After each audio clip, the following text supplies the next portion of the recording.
So SSC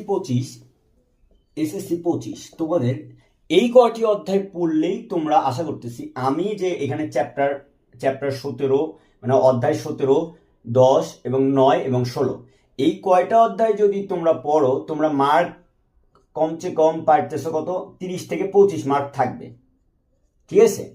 আবার chapter 2, 3, 11 এবং 13 এই কয়টা অধ্যায় যদি তোমরা পড়তেছো তাহলে এখান থেকে পারতেছো তোমরা 20 মার্ক।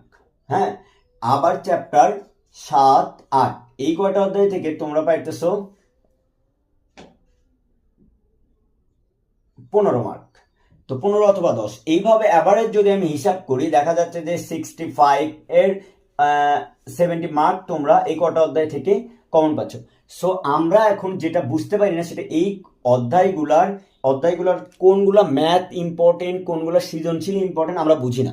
সো আমাদের হোয়াটসঅ্যাপ গ্রুপে তোমরা পেয়ে যাচ্ছ সম্পূর্ণ অধ্যায়ের সৃজনশীল সিকিউ প্রশ্ন প্লাস সম্পূর্ণ অধ্যায় কোন ম্যাথগুলা বেশি ইম্পর্টেন্ট সেগুলা পাচ্ছ।